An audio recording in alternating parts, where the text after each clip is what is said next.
मज़ीद इस तरह की वीडियोस देखने के लिए चैनल को सब्सक्राइब करना ना भूलें। मोमिन वो है जिसका मोबाइल सारे घर वाले इस्तेमाल कर सके। बीवी और हेलमेट में एक कदर मुश्तरक है, दोनों को सर पे रखो तो जान बची रहती है। लड़कियों का बस नहीं चलता वरना मेडिकल स्टोर पर भी अपनी फरमाइशें शुरू कर दें। भाई ये गोली किसी और रंग में दिखाना। टीचर स्टूडेंट से, क्लास में शोर कौन कर रहा है?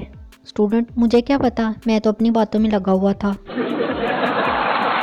7 अप बोतल ने इतना बदनाम नहीं होना था अगर हमारी बुजुर्ग खवातीन से गैस वाली बोतल का नाम ना देती।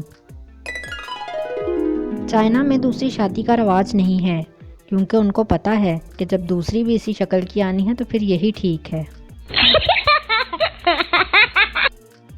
दोस्त पेपर में, तू क्या क्या पढ़ के आया है? पप्पू, आयतल कुर्सी। लोग कहते हैं प्यार करना मुश्किल काम है, लेकिन मेरी राय के मुताबिक कॉटन का सूट इस्त्री करना सबसे मुश्किल काम है।